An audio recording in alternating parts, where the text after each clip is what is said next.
ఇక బులెటిన్లోని breaking news. దేశంలోనే సంచలనం సృష్టించిన ధర్మస్థల కేసులో రోజుకో ట్విస్ట్ బయటపడుతుంది. ధర్మస్థలలో తాను 100కు పైగా యువతులు మహిళల మృతదేహాలను ఖననం చేశానని చెప్పిన పారిశుద్ధ్య కార్మికుడు అతను చూపించిన 9, 10 పాయింట్లలో నిన్న సాయంత్రం వరకు తవ్వకాలు జరిపారు. 9వ పాయింట్లో తాను 7 మృతదేహాలను పూడ్చానని చెప్పారు పారిశుద్ధ్య కార్మికుడు. సంఘటన ప్రాంతానికి కూలీలను ఆ ప్రత్యక్ష సాక్షిని తీసుకెళ్లారు సిట్ అధికారులు. తవ్వకాలు జరిపినా ఏమీ కనిపించకపోవడంతో మినీ బుల్డోజర్తో సహా పనులు చేయించారు. అక్కడ అనుమానిత అవశేషాలు దొరకలేదు. వెంటనే 10వ పాయింట్కు తీసుకువెళ్లి తవ్వకాలు జరిపారు. అక్కడ కూడా ఎటువంటి ఆనవాళ్లు లభించలేదు. 9, 10 పాయింట్లలో ఎముకలు, మృతదేహాలకు సంబంధించిన ఆనవాళ్లు ఏమీ దొరకపోవడంతో పారిశుద్ధ్య కార్మికుడిపై ప్రశ్నలు సంధించారు సిట్ అధికారులు. తవ్వకాలు జరిపేటప్పుడు ఎవరు రికార్డు చేయకుండా పరదాలు కూడా కట్టారు.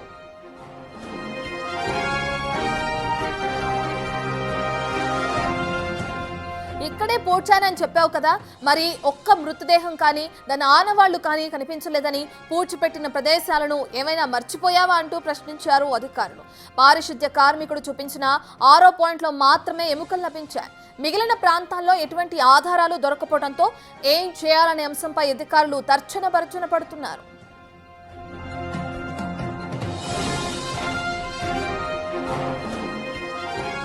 ఓవైపు సిట్ తవ్వకాలు జరుపుతుండగా తనను సిట్ అధికారులు బెదిరించారని ఆరోపిస్తున్నాడు పారిశుద్ధ్య కార్మికుడు. వెనక్కి తీసుకోవాలంటూ బెదిరించారని అతని తరపు న్యాయవాది ఆరోపించారు.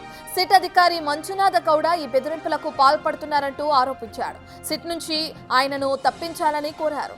ఇక బెల్తంగడిలోని సిట్ కార్యాలయానికి పిలిపించుకుని తప్పుడు ఫిర్యాదు చేశానని, ఎటువంటి మృతదేహాలు ఖననం చేయలేదని చెప్పాలంటూ కూడా మంజునాథ గౌడ బెదిరించారని అన్నారు. దీనిపై కేసు పెడతామని న్యాయవాది చెప్పారు.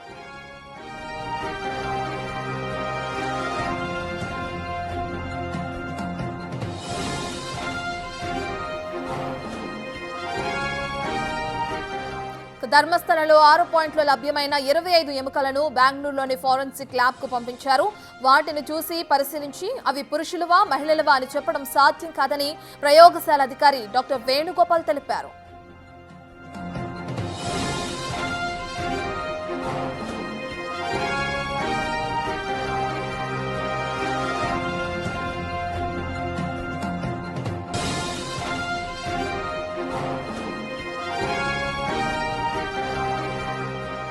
అసలు ధర్మస్థలలో ఏం జరిగింది? మృతదేహాలు నదీ ప్రవాహంలో ఏమైనా కొట్టుకుపోయాయా?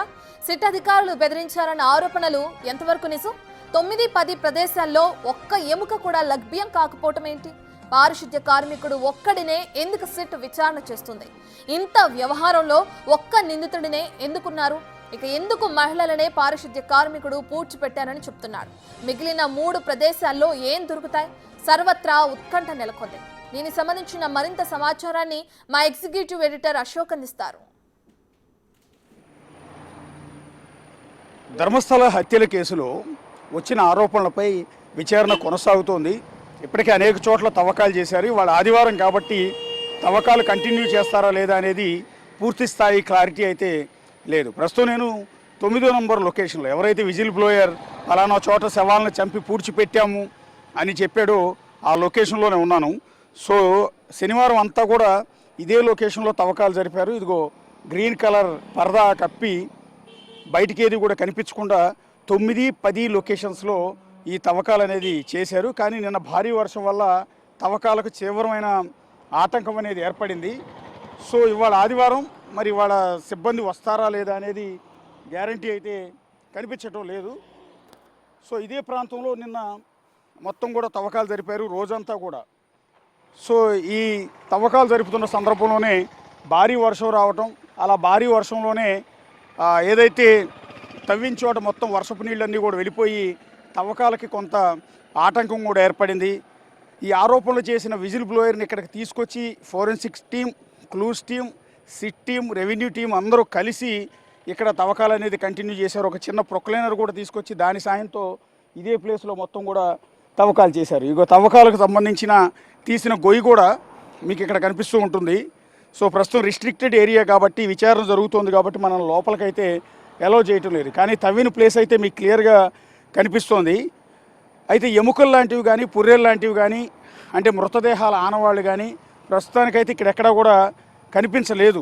ప్రస్తుతం అయితే పోలీస్ సెక్యూరిటీని ఇక్కడ ఏర్పాటు చేయడం అనేది జరిగింది, ఎవరు కూడా లోపలికి వెళ్లకుండా. ఒకవేళ ఇది ఈ లొకేషన్లో ఖచ్చితంగా ఆధారాలు దొరికితే కనుక కేసులో సివియారిటీ అనేది చాలా ఎక్కువగా ఉండేది. మొత్తం టోటల్గా ఇక్కడ 4 లొకేషన్స్ ఉన్నాయి. ఏదైతే విజిల్ బ్లోయర్ చెప్పిన దాంట్లో 9, 10, 11, 12 లొకేషన్స్ అన్నీ కూడా ఉన్నాయి. సో పోలీస్ సెక్యూరిటీ కూడా అరేంజ్ చేశారు. ఇక్కడ కంప్లీట్ రిస్ట్రిక్టెడ్ ఏరియా కాబట్టి సో ఎవరిని కూడా లోపలికి వెళ్ళనీయకుండా విచారణ జరుగుతోంది. సో అక్కడ ఒకవేళ ఆధారాలు లాంటివి ఉంటే కనుక ఆధారాలన్నీ కూడా పోయే అవకాశం ఉంటుంది కాబట్టి జాగ్రత్తలు అనేది తీసుకుంటూ ఉన్నారు. ఇక రెండోది, ఇక 13వ లొకేషన్ ఉంది, అక్కడ కూడా తవ్వకాలు చేయాల్సి ఉంటుంది. కాకపోతే ఈ వర్షం ఇక్కడ ఏంటంటే నిరంతరాయంగా వర్షం కురుస్తూనే ఉంది. సో ఒక అరగంట సేపుకి ఎండ వస్తే అరగంట సేపు వర్షం కురుస్తుంది. వర్షం వల్ల కొంత ఇబ్బంది కలుగుతోంది. ఇక్కడ చాలా పెద్ద ఎత్తున నిన్నైతే వర్కర్స్ అంతా కూడా పనిచేశారు, ప్రొక్లైనర్ సాయంతో పనిచేశారు. మొత్తం ఒకవేళ విజిల్ బ్లోయర్ చెప్పినట్టుగా కీలకమైన ఆధారాలన్నీ కూడా ఇక్కడ దొరుకుతాయని మొదట భావించారు. కానీ 9వ నంబర్ లొకేషన్లో తవ్వినప్పుడు దాదాపు 6 నుంచి 7 అడుగుల లోతు వరకు కూడా తవ్వకాలు జరిపారు. కానీ ఎలాంటి డెడ్ బాడీకి సంబంధించిన అవశేషాలు అయితే లభించలేదు. ఆ తర్వాత 10వ నంబర్ లొకేషన్లో పనులు మొదలుపెట్టారు కానీ వర్షం వల్ల అది ఆగిపోయింది. ఇక 11వ నంబర్ 12వ నంబర్ లొకేషన్స్ కూడా ప్రస్తుతం ఇక్కడే ఉన్నాయి. సో ఈ ఎదురుగా ఏదైతే పరదా కట్టుందో గ్రీన్ పరదా, ఆ గ్రీన్ పరదా అనుకున్న ప్రాంతం అంతా కూడా ఇక్కడే శవాలను పూడ్చిపెట్టామని అతను ప్రకటించిన నేపథ్యంలో అతన్ని తీసుకొచ్చి అతను ఇచ్చిన సమాచారం ఆధారంగా ఇక్కడ తవ్వకాలనేవి నిన్నంతా కూడా చేసే ప్రయత్నం చేశారు. వర్షం లేకపోతే కనుక నిన్న ఈ 4 లొకేషన్స్లో కూడా తవ్వకాలు జరిపి ఉండేవారు. అయితే ప్రాథమికంగా మాత్రం ఎలాంటి ఆధారాలు లభించలేదు.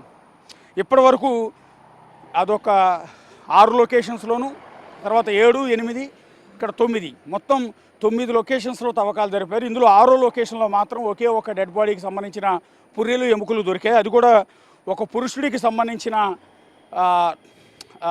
మృతదేహానికి సంబంధించిన ఎముకలని తేల్చడం అనేది జరిగింది. అవి తప్ప ఒక పెద్ద స్థాయిలో అయితే ఎక్కడా కూడా ఆధారాలు లభించలేదు. ఈ నేపథ్యంలో కేసు ఏం జరుగుతుంది?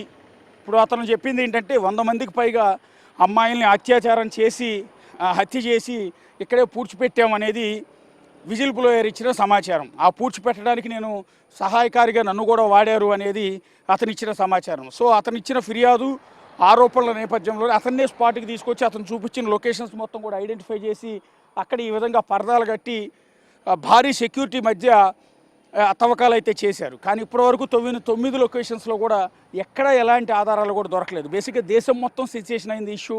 దేశం మొత్తం ఎదురు చూస్తోంది. ఒక పవిత్రమైన పుణ్యక్షేత్రం ధర్మస్థల క్షేత్రం శ్రీ మంజునాథేశ్వర దేవాలయం. సో ఎక్కడెక్కడి నుంచో భక్తులందరూ కూడా వస్తుంటారు, అత్యంత పవిత్రంగా దీన్ని భావిస్తూ ఉంటారు. సో ఆ స్వామి దర్శనం కోసం తరలి వస్తుంటారు జనాలు. అలాంటి అత్యంత పవిత్రంగా భావించే ఈ స్థలంలో ఈ ధర్మస్థల క్షేత్రం పైన వచ్చిన ఈ అలిగేషన్, ఈ ధర్మస్థల క్షేత్రానికి సంబంధించిన వాళ్ళే ఈ హత్యలన్నీ కూడా చేయించారు అని, ఆనవాళ్లు లేకుండా చేశారు అనేది అతను చేసిన ఆరోపణ. దానికి తోడు ఈ చుట్టుపక్కల గతంలో జరిగిన కొన్ని హత్యల పరంపర నేపథ్యంలో అతను చెప్పింది నిజమేనేమో అనుకున్నారు. నిజంగానే 100 మందిని రేప్ చేసి ఇలా పూడ్చిపెట్టుంటారేమో అనుకున్నారు. ఎందుకంటే అంతకుముందు ఇదే ధర్మస్థలంలో కొన్ని హత్యలు జరిగాయి, పర్టికులర్గా అమ్మాయిల అత్యాచారాలు జరిగాయి.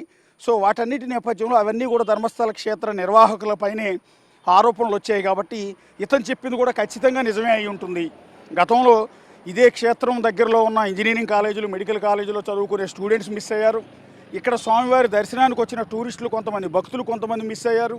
ఈ చుట్టుపక్కల గ్రామాల ప్రజల్లో కొంతమంది అమ్మాయిలు మిస్ అయ్యారు. వీటన్నిటి నేపథ్యంలో ఈ విజిల్ బ్లోయర్ చెప్పింది ఖచ్చితంగా నిజమేనని అనుకున్నారు. కానీ ఇప్పుడు ఏదైతే అతను చూపించిన లొకేషన్స్లో 16 లొకేషన్స్ చూపిస్తే అందులో ఇప్పటివరకు 9 లొకేషన్స్తో వేరు కానీ పెద్దగా ఏమీ దొరకలేదు. ఒకే ఒక్క చోట ఒక పురుషుడికి సంబంధించిన ఎముకలు పుర్రె మాత్రం దొరికాయి.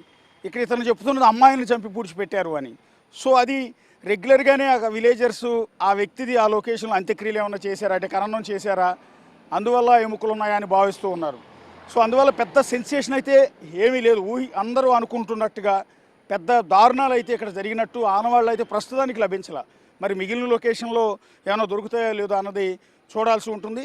సో ఇక్కడ అతను చూపించిన లొకేషన్స్ అన్నింటిలో కూడా ఈ డెడ్ బాడీస్ కనుక దొరకకపోతే, ఆనవాళ్ళు కనుక దొరకకపోతే రేపొద్దున అతను కూడా సమాధానం చెప్పుకోవాల్సిన పరిస్థితి ఉంటుంది. సో అతని చేత ఒక కుట్ర ప్రకారమే ఈ అలిగేషన్ చేయించారా, ఈ ధర్మస్థల పవిత్ర పుణ్యక్షేత్రాన్ని దెబ్బతీయటానికే ఈ తప్పుడు ఆరోపణలు చేయించారన్న ప్రచారం కూడా వాళ్ళు చేసే అవకాశం ఉంటుంది. ఇది పొలిటికల్ ఇష్యూ అవుతుంది. ఇక్కడ కాంగ్రెస్ పార్టీ అధికారంలో ఉంది, సో బీజేపీ అపోజిషన్లో ఉంది. ఈ ఇష్యూ కనుక ఇందులో కనుక ఏం ఆధారాలు దొరకకపోతే బీజేపీ దీన్ని లీడ్ తీసుకునే అవకాశం ఉంటుంది.